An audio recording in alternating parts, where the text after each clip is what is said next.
This character reminds me of how exciting it must have been to meet Jesus in person when he was here. The little girl understood the significance of him in her life and appreciated the time that she spent with him. These are both things that we can have today by knowing him. He has a big heart and he always has time for us.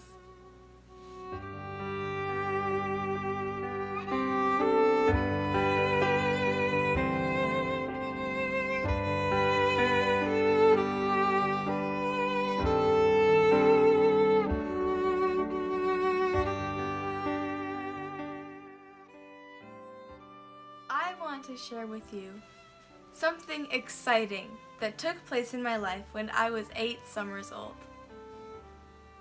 On one particularly boring day, my best friend Micah came running into my family's courtyard. He was immensely excited, gasping for air and all sweaty. He grabbed my arm and started pulling me down the path towards the marketplace. "There's a parade! Hurry!" A parade?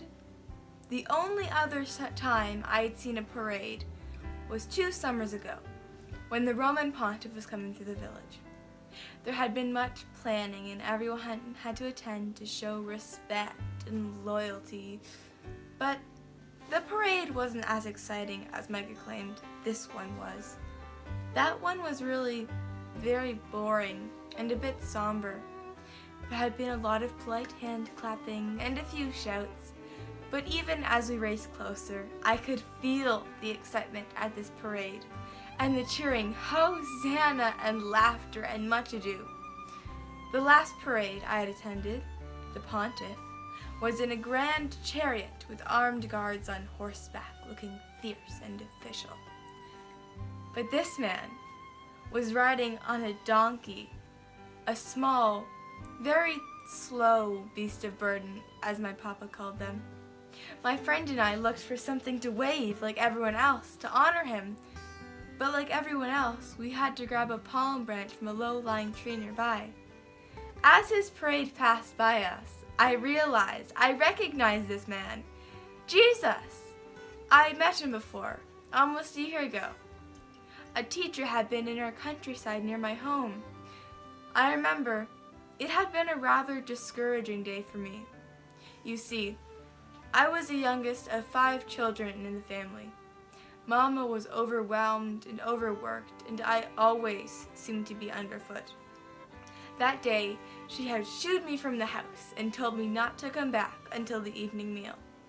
So Micah and I had gone off to look for an adventure. We had been drawn to the noise of the crowd and the teacher in the center of it teaching them. We crept as close as we could, right up front. His disciples tried to shoo me away, but the teacher had spotted me, pulled me right up to him and sat me on his knee. "Let the little children come to me, and do not hinder them, for to such belongs the kingdom of heaven." Then he kissed me on the top of my head and placed me down. Oh, my heart was full.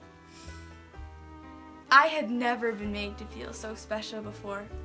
Mama just didn't have time for that kind of thing. It seemed as if he needed me, like he really cared for me. He had looked me straight in my eyes, and I knew that was a special day. I would never forget that meeting. And now he was here again, and I got to honor him in his special parade. I too shouted Hosanna and waved a palm branch in each hand furiously. Oh, how I wish it wasn't a palm branch. How I wish it was rubies and pearls and precious stones. But he didn't seem to mind a bit. And then he saw me. He caught my eye, and I'm almost sure that he gave me a little wink and that special smile. He knew me, and I knew him.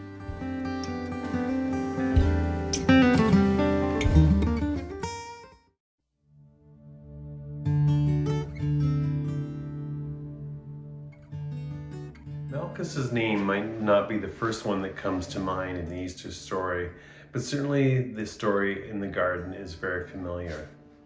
Religion is often defined as man's attempt to devise a system to get to God. I think that Malchus's journey represents an opportunity to see how an encounter with Jesus opens up the possibility of a real relationship with God after the disillusionment of religion. My hope in this monologue is that this Easter, it will lead you to a chance to have a new, fresh encounter with Jesus.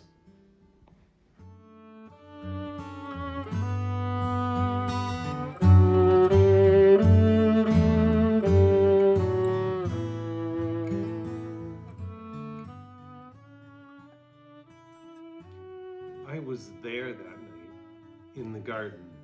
So much time has passed, but I remember it as though it were yesterday. I was just a young man then, about 2 years into Caiaphas's employ, but I had admired him for as long as I can remember. As a boy, I was often in the temple with my father. He knew Caiaphas personally and regarded him as one of the up-and-coming religious leaders in Jerusalem. I felt honored to be in the presence of such learned men who were steeped in the scriptures and the law of Moses, so wise and godly. You might say that I revered Caiaphas as a mentor, as though he were one step from the Almighty himself. His father-in-law Annas was high priest, and as he was getting on in years, Father had a feeling that it wouldn't be long before Caiaphas would occupy that prominent seat in the Sanhedrin. I was so excited the day that Caiaphas took me into his household to become his personal servant, to actually be living in the household of one so prominent and so admired. I could hardly contain myself. Just to be a fly on the wall and soak in all that was being said as he met with the other Pharisees and debated the law. Not to mention that I would never have to worry about where my next meal came from. Well, as Father predicted, the next year, Caiaphas became high priest. I was so proud. It was as though the honor were bestowed on me personally. As time went on, he gave me more and more responsibility and sent me on many important errands for him. I remember thinking at the time that for a Jew of my station, I was in the absolute best place I could be. I was respected as the head servant of the high priest, and I truly lacked for nothing. Yet, as I went out on my errands and saw my fellow Jews struggling to make ends meet under oppressive circumstances, my heart would sink. How could the Almighty allow this? How could he bear watching the oppression of his people? When would the long-awaited Messiah come? And then one day, everything began to change. There was word of a religious teacher preaching throughout the countryside, and he was now on a hill just outside Jerusalem. Caiaphas sent me to listen and report back. First, I thought nothing of it. But as I went and joined the huge crowds and sat with them, I began to wonder. He spoke humbly and with such power. Blessed are the poor in spirit, for theirs is the kingdom of heaven. Blessed are the meek, for they shall inherit the earth. Oh, those folks were poor, all right, and meek. That's how the Romans liked to keep their subjects, meek under the tyrannical rule, squeezing every penny they could squeeze out of them, regularly increasing their taxes. But you didn't hear that from me. The most that they could expect to inherit was the dust left behind by their ancestors. He said, "Blessed are the peacemakers, for they shall be called sons of God." Peace? Really? These were not pleasant times for most Jews. They were the people that were struggling to eke out an existence under Roman occupation. Where would they find peace? They were likely not going to eat that day for the fact that they had left their spit of land or their fishing boat to come and listen to him speak. They didn't have a learned bone in their body, yet they listened to him so intently, so enamored by his teaching. How could he say these things, make these statements, these promises?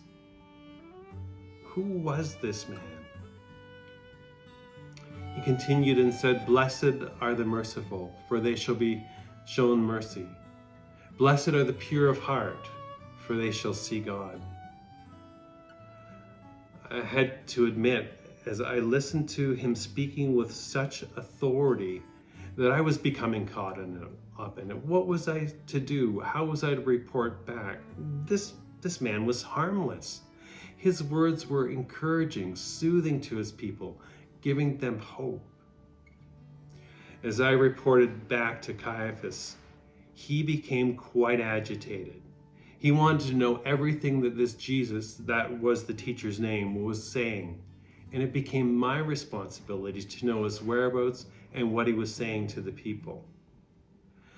I didn't put my finger on it at the time, but somehow this Jesus made Caiaphas uncomfortable. One afternoon, he was speaking by the Sea of Galilee, and I heard Jesus say something shocking.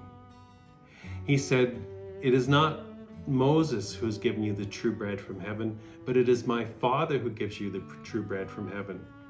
The bread of God is the bread that gives life to the world. I am the bread of life." As I reported his words back to Caiaphas, he was furious. And then it all made sense. This was blasphemy, plain and simple. He was calling the Almighty his Father and therefore claiming to be the Son of God. Who did he think he was? He was just a carpenter from Nazareth, for crying out loud. And you know what they say about nothing good coming out of Nazareth. A few days after the Sabbath, some neighbors brought a man before the council. They said that he was blind, but now he sees, and that the teacher had healed him. As I watched from the corner, I could see that Caiaphas and the other leaders were becoming quite unsettled. They questioned him relentlessly. They even dragged in his parents, who said that, in fact, the man was born blind. The man said, "Once I was blind, but now I see." "This Jesus is a sinner," one of the leaders retorted, "because he healed a man on the Sabbath." The whole group of them was becoming in an uproar. But the man spoke with such clarity and sincerity and said, "We know that God does not listen to sinners, but he listens to the person who does his will. No one has ever heard of anyone opening the eyes of a man born blind. If this were not from God, he could do nothing." I was frozen as I listened to the words that he had just spoken sink in. And a fear took over my mind. There was a contradiction between my mind and my heart. I believed this man. I believed what he was saying. But what was I to do? How was I to reconcile these things? My whole life had been built on the law and what the religious teachers had said. Was I now to turn my back on all that I had believed to be true? I couldn't breathe. I needed to get out of there. And I was so relieved when Caiaphas, in his fierce anger at what he considered an insolence, ordered me to escort the man out. Not long after, I heard Caiaphas and the other Pharisees talking in his private chamber, and they all agreed that Jesus was leading the people astray. One of the leaders spoke up and said, "If we let this go on, pretty soon everybody will be believing in him, and the Romans will come and take away what little power and privilege we have." As they discussed it with each other, they became more agitated. Caiaphas responded, "Don't you know anything? It is better that one man die for the people rather than the whole nation be destroyed." I was stunned. I couldn't believe my ears. Were they deceiving me, or were they actually planning to get rid of him, to kill him? The high priest whom I had idolized for so long, whom I'd revered as a mentor, whom I put on par with the Almighty, was now wanting to destroy him? Why? because they were afraid that his influence would take away from their privilege and their power. I needed to get away from there, and I quietly left the room to think. The next morning, Judas came, one of Jesus' disciples, and he appeared on my master's doorstep. Although surprised, I could tell that Caiaphas was pleased, and a plot was soon hatched to arrest Jesus. I had no idea why one who had worked so closely with him was now willing to betray him. But my job was to escort Judas and the temple guards to meet with the Roman police and take him to the garden. The time drew near, and we were gathered in the garden just outside, and we went in. As we approached a group of 4 men, I felt like my body had all of a sudden become lead. Like every step I took all ounce of energy that I had available to move. Then it happened. Jesus approached, and he said, Whom do you seek? Jesus of Nazareth, a guard replied. And as Jesus was saying these words, I am he, it was like the whole ground gave away. It was like we were no longer standing on solid ground. There was some force, some power that was pushing down and driving us to the ground. Before I could catch my balance, a scuffle broke out. And next thing I knew was I felt a pain on the right side of my head. And as I held my hand in front of my face, it was covered in blood. The next thing I knew, Jesus was kneeling in front of me. He was looking straight into my eyes. His eyes were filled with compassion, filled with unspoken words of mercy and grace. He had my ear in his hand, and as he held my face, the pain went away and the bleeding stopped. And I was filled with such love and peace that I had never experienced before. And then I remembered, blessed are the pure of heart, for they shall see God.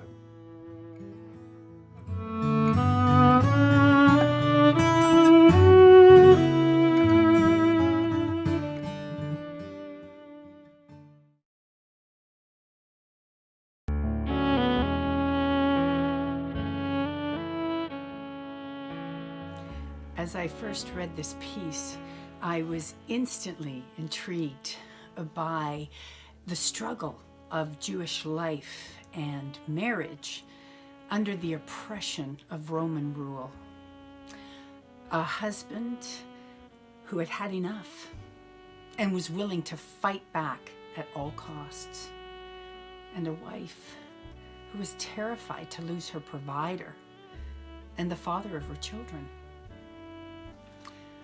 But one day, one man, one encounter would change everything.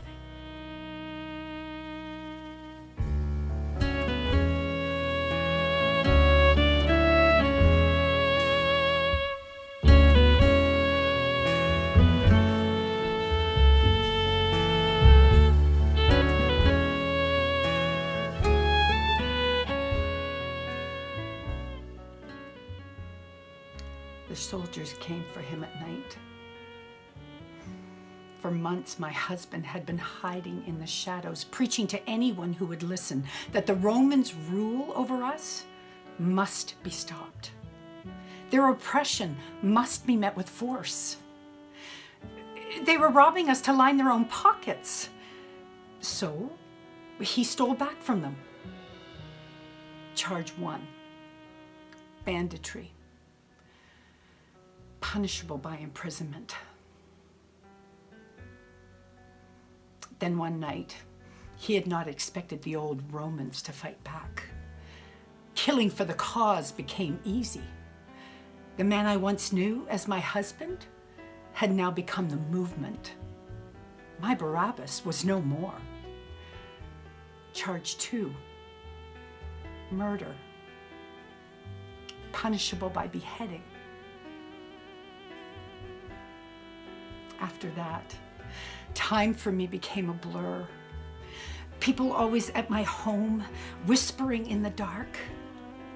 The tension became almost unbearable as the mission engulfed him. A mission from God above, he believed. When a fight broke out and some damage was done to a Roman's property, the governor said that we, the Jews, had to pay for it. He insisted the money come from the temple tax. Never. That was the last straw for Barabbas. He gathered more people. Charge 3. Insurrection. Punishable by crucifixion.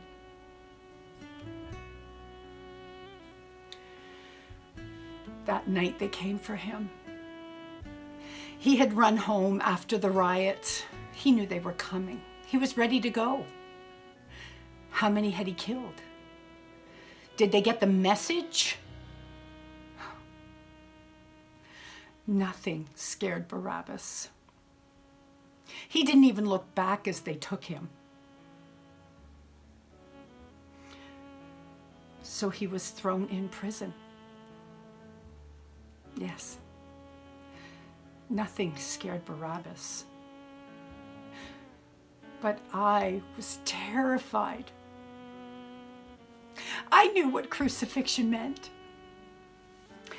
His hands would be nailed to the horrid cross they would force him to make. Arms outstretched in agony, trying to breathe by pushing himself up. And then they would break his legs so that he would slump and no longer be able to breathe. This man who vowed to use his last breath against the Romans was getting his wish. But how was I to live with that?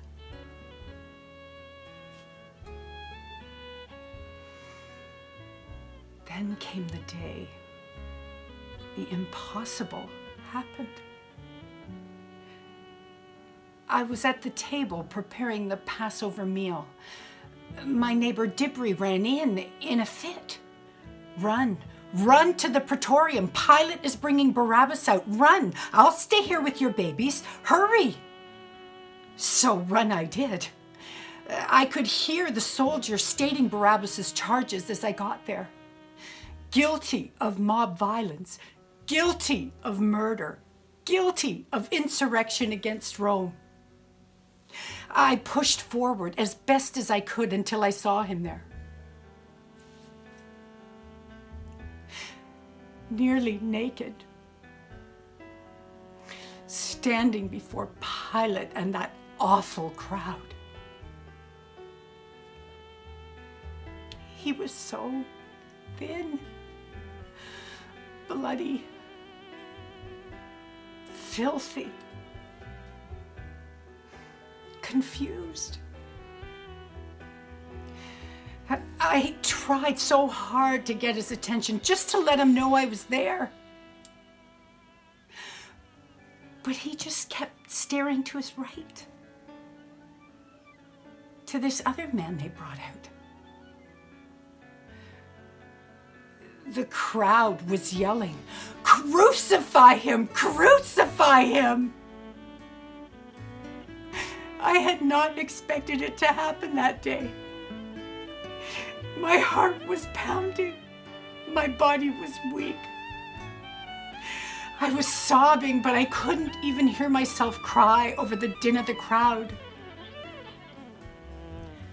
Then somehow I realized the crowd wasn't screaming to crucify Barabbas, but this other man. The man that Pilate was calling the King of the Jews. Even Pilate looked confused. Why? What evil has this man done? But the crowd just kept yelling, "Crucify him!" What was happening? I tried to get closer. I tried to fight my way through the crowd. "Barabbas!" I cried. But he just kept looking at this man, this Jesus. From his judgment seat, Pilate's face couldn't hide his shock. The centurion yelled to the crowd, "You scream Barabbas for Jesus? You scream this silent Jesus to be crucified in place of this corrupt, condemned insurrectionist, a murderer?" But the crowd just grew more vehement.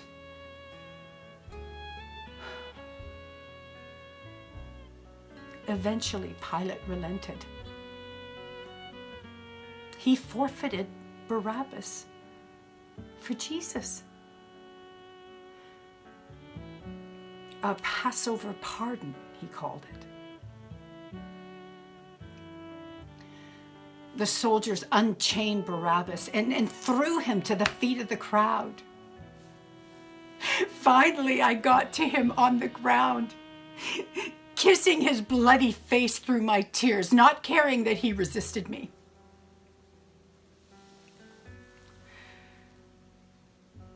He just stared in disbelief. "This Jesus," he said, "I know he is innocent. I am guilty of my crimes. I was prepared to die for the cause and have my name be known forever as the man who fought against Rome. But this Jesus, he is innocent. He never said a word. Yet he's dying in my place. What kind of fool does that?"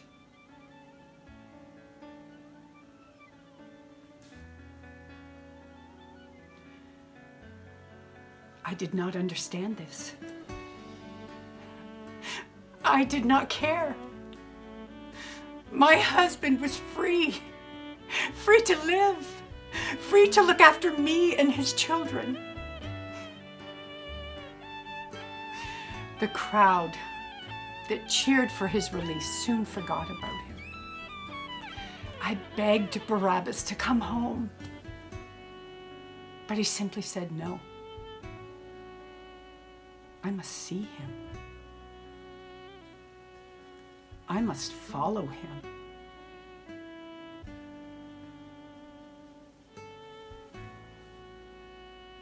So we waited on the street. Out came Jesus. Oh, poor, poor Jesus. This man who was to die in my husband's place. Bloodied, bruised, and beaten, and then forced to carry a cross. I heard Barabbas whisper deep in his throat,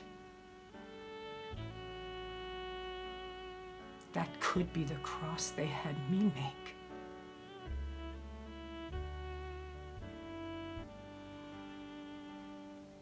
We followed Jesus to Golgotha. Barabbas couldn't take his eyes off him.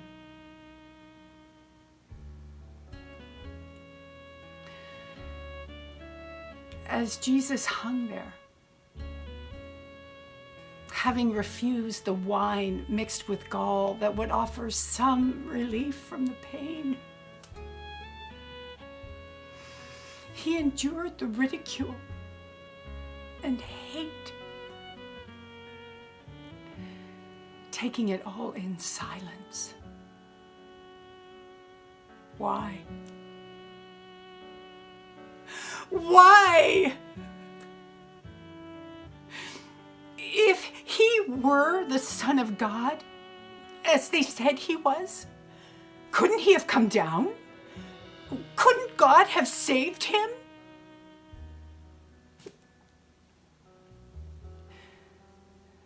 The sky grew dark. Dark as night.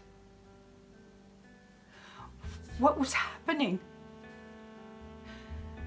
I moved closer to Barabbas, terrified.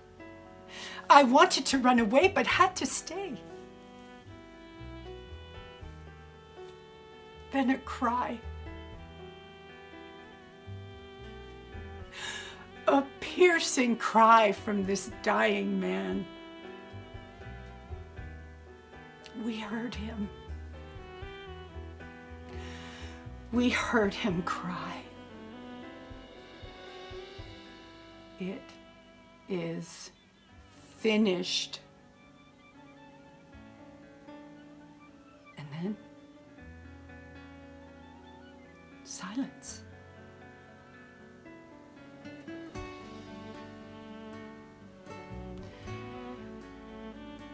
Not many stayed there till the end, but we were with him. The centurion staggered from the sight and stumbled toward a few of us who were standing there. His wide eyes met Barabbas's. Then, weeping, he fell to his knees. Truly, he said, this man was the Son of God.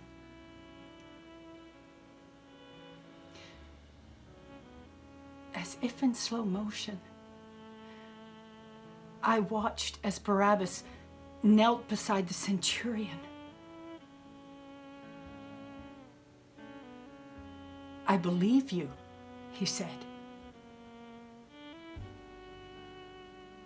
They locked eyes, communing something they could not yet understand. No one did.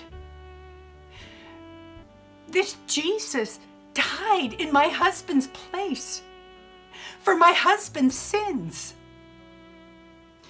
Barabbas was forgiven because Jesus died.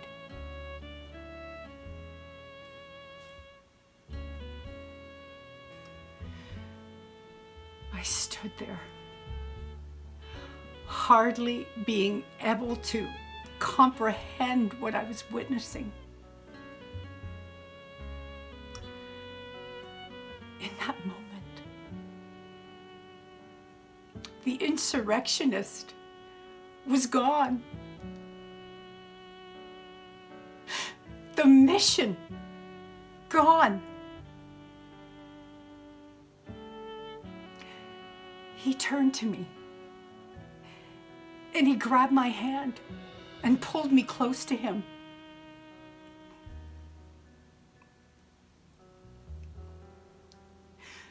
He held me like he had never held me before. My husband, my Barabbas, was changed.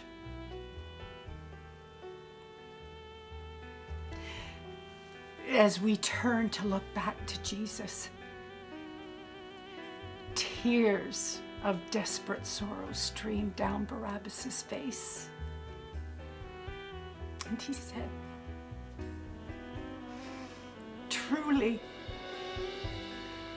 you were the Son of God.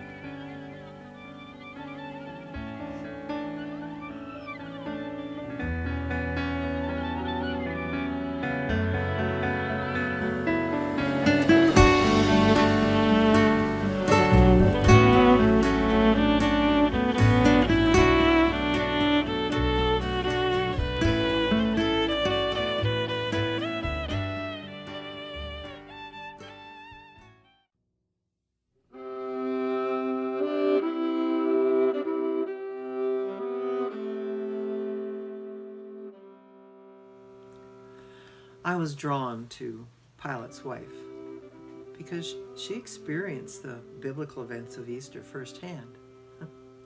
Maybe she even saw some of Jesus' miracles.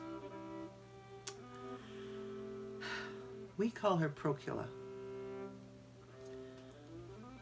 She wasn't named in Matthew 27:19. But even though I don't know a lot about her historically, I do think that she loved her husband and she was prone to dreams, and, well, she was a seeker of truth. She was torn, I think, between the Roman gods and the culture that she'd grown up with, and the man who could perform miracles and said he was the one true God.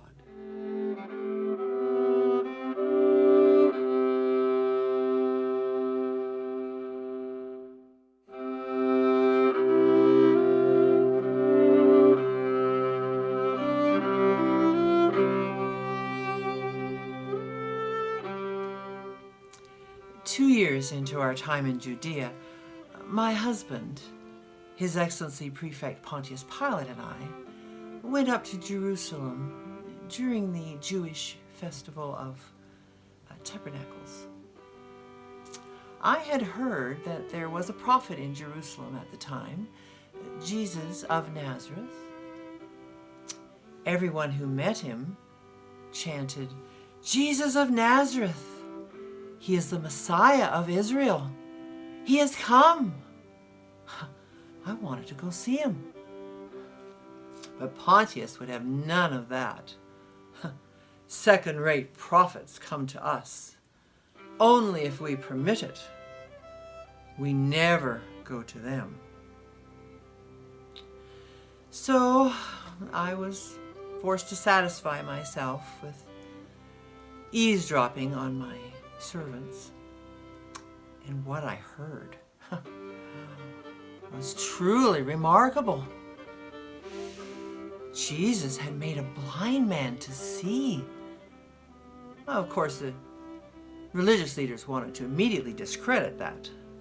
But when they spoke to his parents and his family, well, they confirmed that he truly was blind. And then he could truly see. They cast him out of the synagogue for proclaiming faith in Jesus. Another of my servants said, "He speaks to our hearts.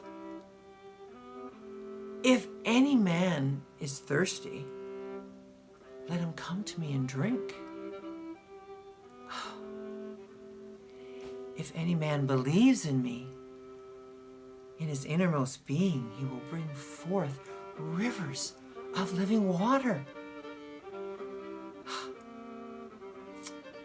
Unknown to my husband, there were other forces at work at the time in Jerusalem.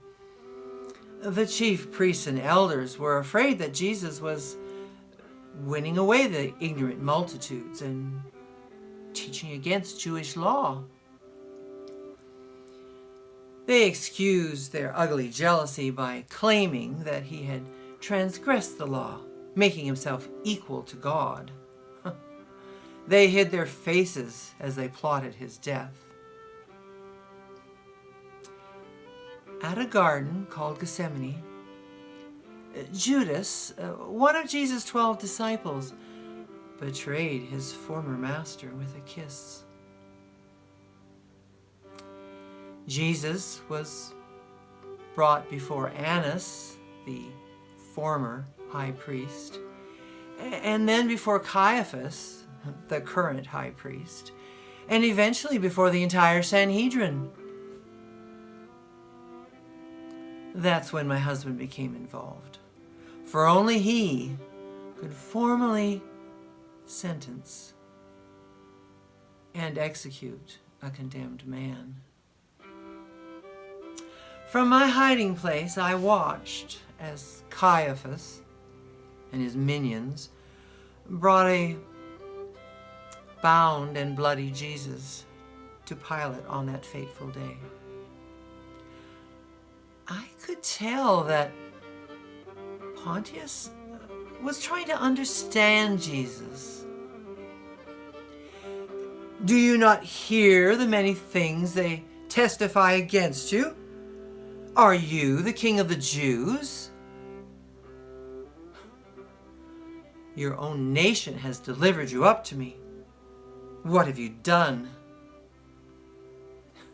Are you a king? Jesus answered, You say correctly, I am a king. For this I was born, for this I came into the world, and bear testimony to the truth. Everyone who is of the truth hears my voice. Finding no guilt in him, Pilate passed Jesus on to Herod Antipas, hoping he would judge them. When I had a chance, I spoke to my husband. Do you know who that man is? He's Jesus, the one they call the Messiah of Israel. What has he done? Nothing, he answered. Nothing but deny the chief priests of their abundant following. They are jealous of him. But they are determined to force me to put him to death.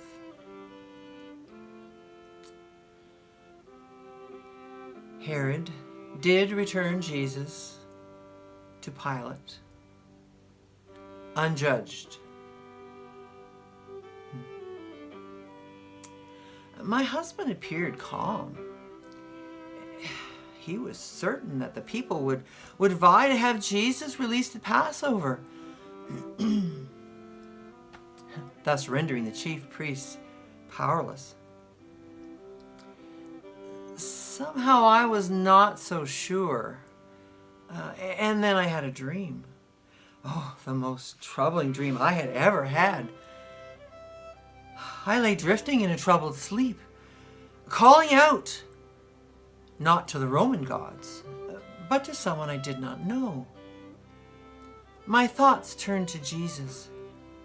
Was he truly the Son of God, as some believed? I thought I heard his voice calling out to me, and then he was there. 3 times I heard him calling and fading away. And then I woke with a start. They were going to kill Jesus. Oh, frantically I sent a message to my husband. Do nothing to that righteous man, for I have suffered greatly this day in a dream because of him.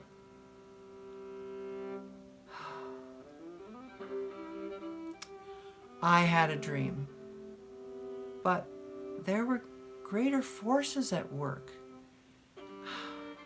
Jesus was to be crucified. And I do not think that there was anything that Pilate could have done to stop it. I do not think there were any powers on earth that could have stopped it. And so the awful deed was done. Oh, I watched with others as much as I could. Then I returned to the praetorium in silence. I found my husband still seated on his judgment seat, staring out into space, speaking to no one.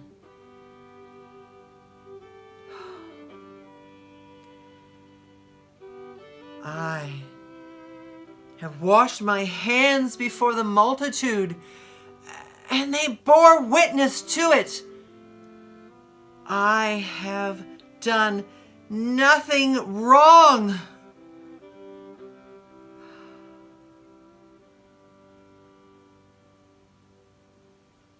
I said nothing, but turned and walked away. I now know that the Roman gods are too much like us. always quarreling, greedy, fickle.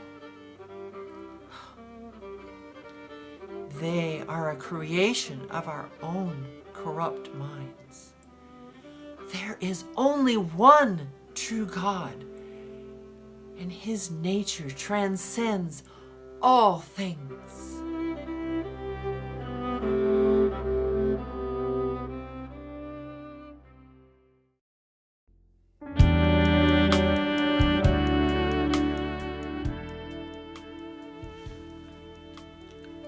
As I was reflecting on Simon's story, I thought, what an incredible gauntlet of emotion he would have gone through on that day.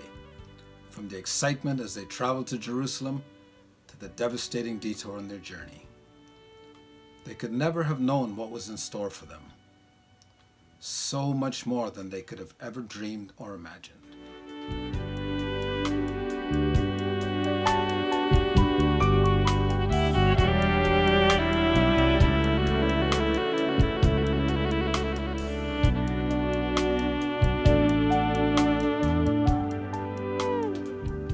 What an impact that day had on my life, on my family. It was no accident that I was there, put in the path of the teacher, the one called Jesus. I was unaware of it at the time, but we were entering Jerusalem on a day that would change the course of history and each one of us forever.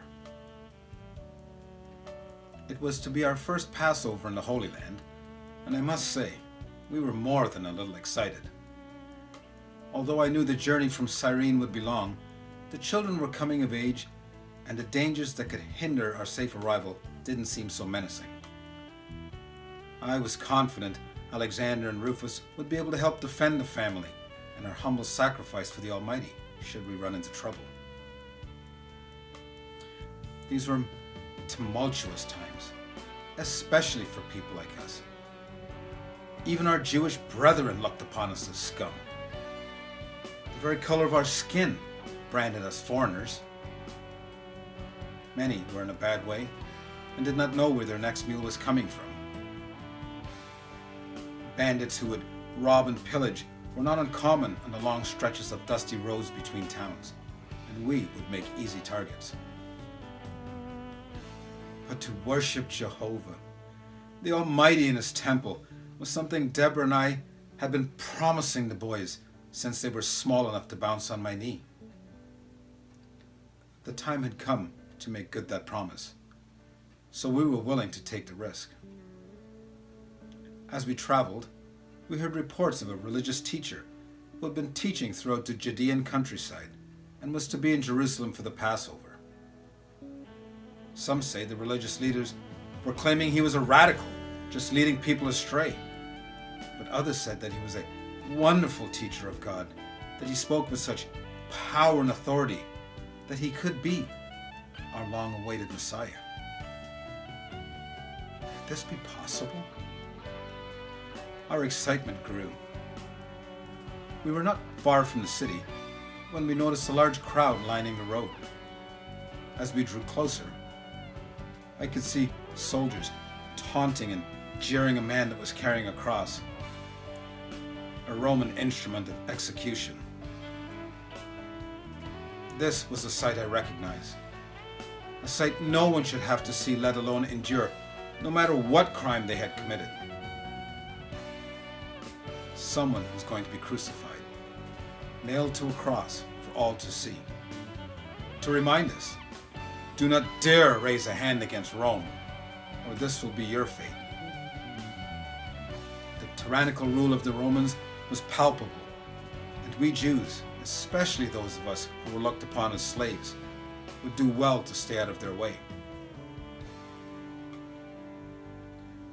The excitement of our journey seemed to drain from our spirits as we stood waiting for the procession to pass. Deborah held the boys tightly. Their eyes filled with fear as they watched the badly beaten man fall at their feet in a cloud of dust, the stones from the road digging deep into his bleeding palms. Before I could turn to shield him from such a horrible scene, a hand grabbed my cloak and flung me to the ground. "You, slave! Carry his cross, the soldier shouted. Insolence! I wanted to shout back in my frustration and anger, I am no slave.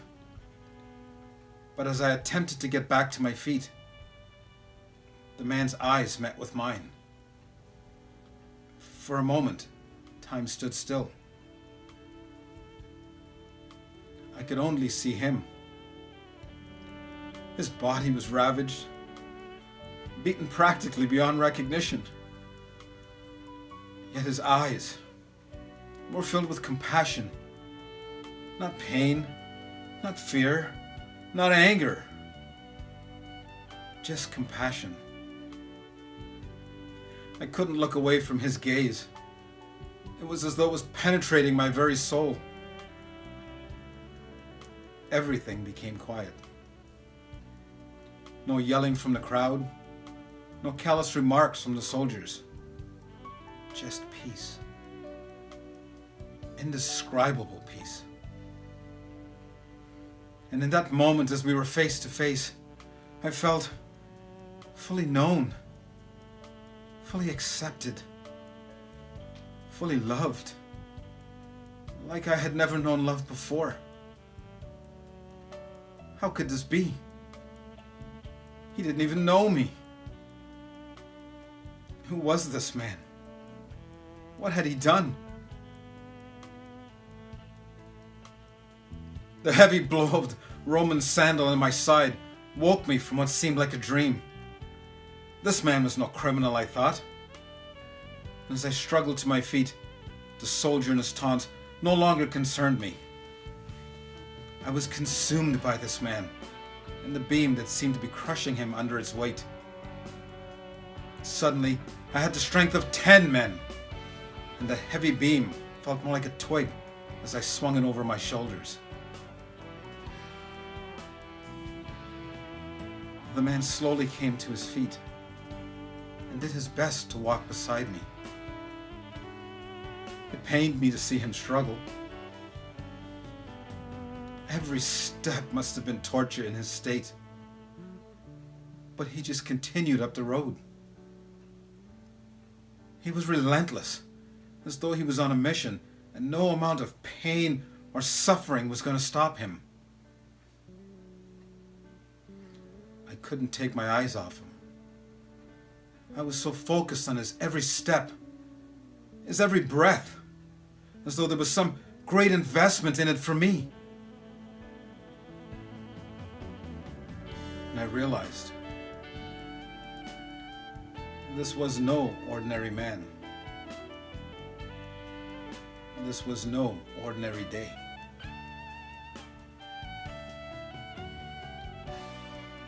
Years have passed since that day that everything changed. Oh, it was no ordinary day, all right, as we learned from those who knew him best and then saw for ourselves.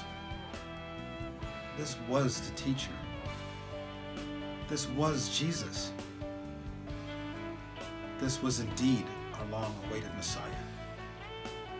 The confirmation of the words the prophet Isaiah had spoken so many years before. The people who walk in darkness will see a great light. For those who live in a land of deep darkness, a light will shine. Little did I know how truly blessed our pilgrimage to the Holy Land would be. Instead of bringing our sacrifice to the Almighty that day, the Lord revealed to us His greatest love, the light of the world, His one and only Son, for me, for my family, and for all who would receive Him. As I told you, this was no accident that I was there, that I was put in the path of the teacher.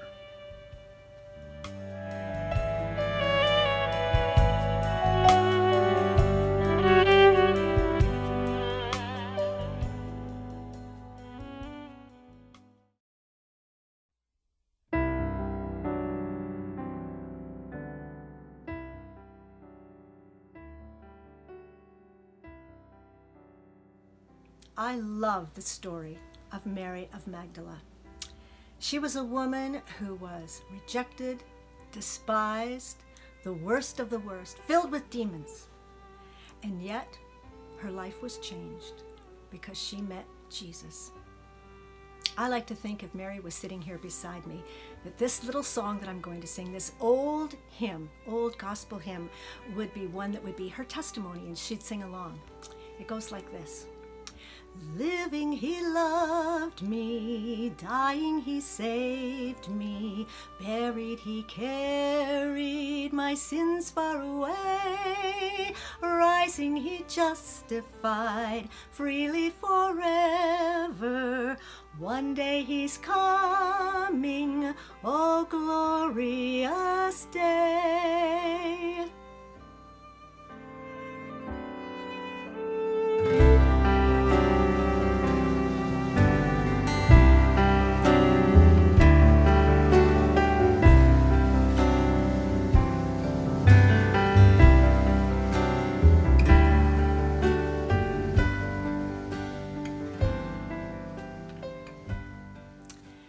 I was there. The day that they crucified on Golgotha, my friend, my teacher, my Savior, I was there. Now you're probably wondering, what was I doing there? What did I see? What did I hear? What did I observe? What were the others saying? But truly, I think the question should be, why? Why was I there? Why did I stand in front of that cross, gazing at that men? The three of them, the one in the middle, so bruised and broken. Why did I kneel there at the foot of his cross, with the blood streaming from his hands and his feet into the earth beside me? Why? Before I can answer why, I think you need to know who. Who am I? I am Mary of Magdala.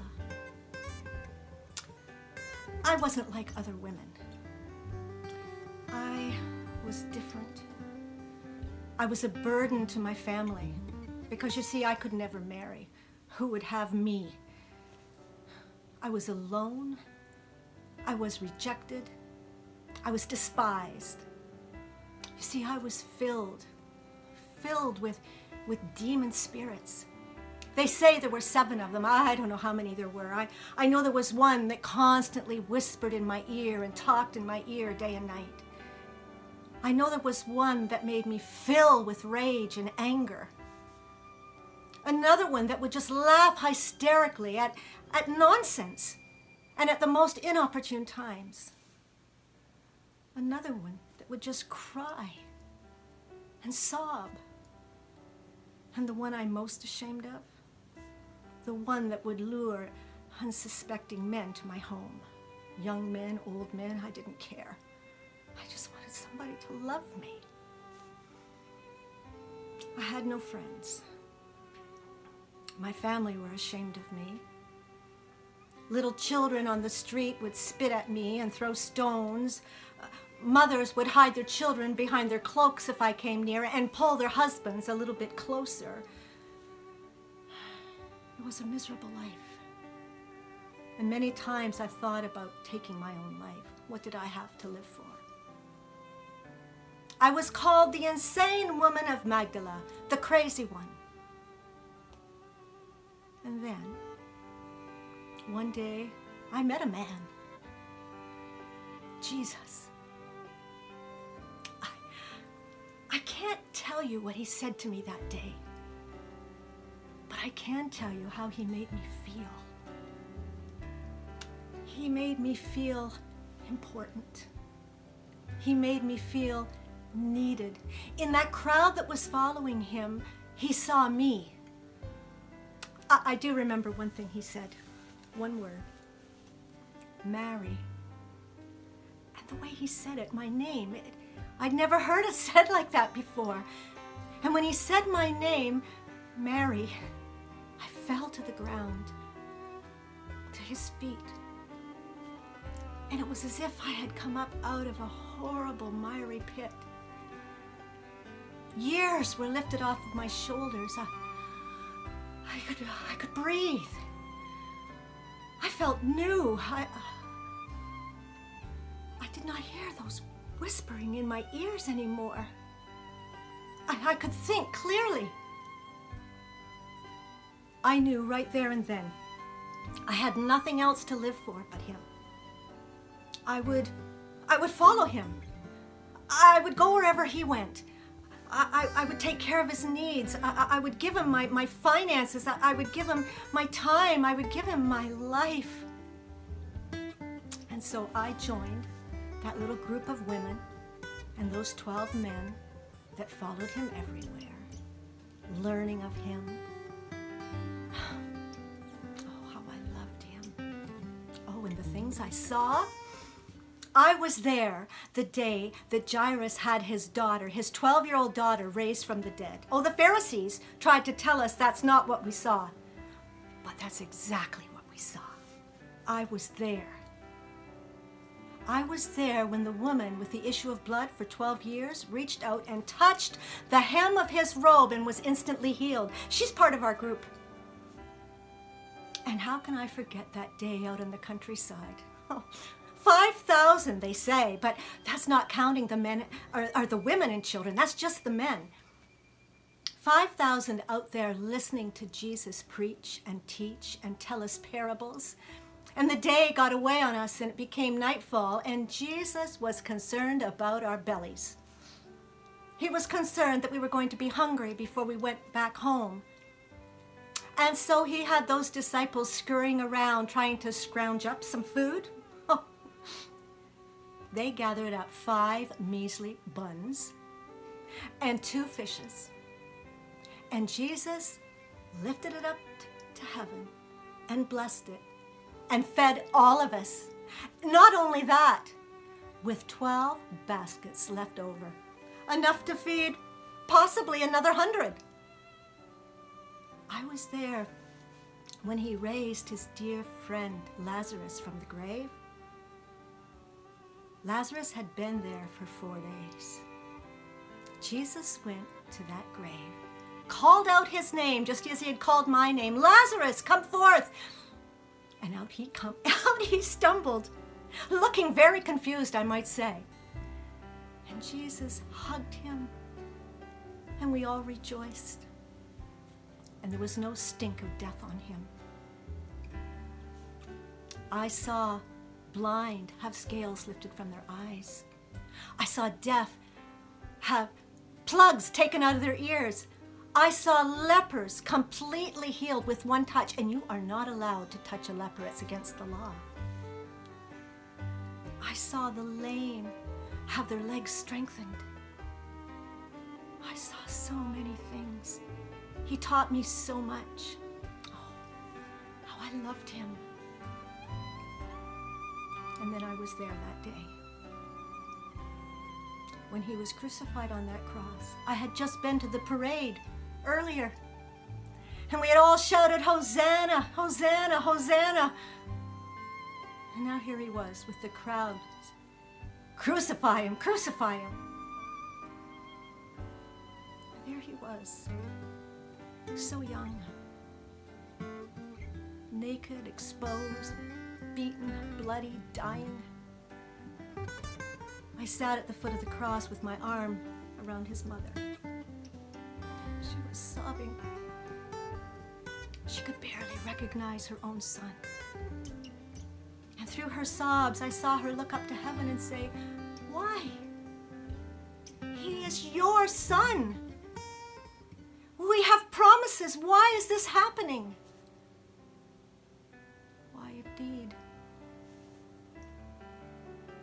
I was there, one of the last ones,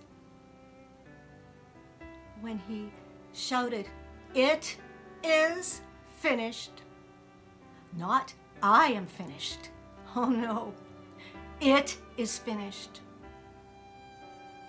I was there when he breathed his last breath, and the sky grew dark, and the earth shook and trembled. I had never experienced anything like this before. I had never experienced anything like him before. Oh, how I loved him. I was there when they took him off that cross, when they loosely wrapped him in linens, when they took him to Joseph of Arimathea's grave. I was there when they rolled that huge stone that took many men to push it into place so that he wouldn't escape. I was there 3 days later. I went back to the tomb that day with all of the things I needed to anoint his body and give him a proper burial. But when I got there, the stone was rolled away. And I looked inside, I peered inside. And in that dark cave, I saw something shining, something glowing. Where his head should have been and where his feet should have been, there were 2 shining figures. Where have you taken my master? And there, where he should have been laying on the stone, was his linens. The napkin that was over his face, all neatly folded and placed there. What did this mean? I knew in our custom that when the master left the dining table and he folded his napkin all up and he left it there, that meant he was not finished. He was returning. The meal was not yet over. What did this mean? I could barely see through my tears. I needed to find his body. I turned around and there was another figure standing there. The gardener, I presumed. Oh, please. Where have you taken my master? And then I heard one word. Mary. Only the way Jesus could say it. And it was as if scales were lifted off my eyes and I saw him. My Jesus. With the nail prints in his hands. I fell down to his feet and I went to grab on and hold on, and he cautioned me, "Don't touch me, Mary. I've not yet gone to my Father. You go. You go tell the disciples and my brothers what you have seen and heard." I didn't want to leave him. I took a few steps away reluctantly and kept turning back to make sure he was still there and that I had not imagined it. And then I ran as fast as my feet could have ever carried me to go and tell the disciples what I had seen.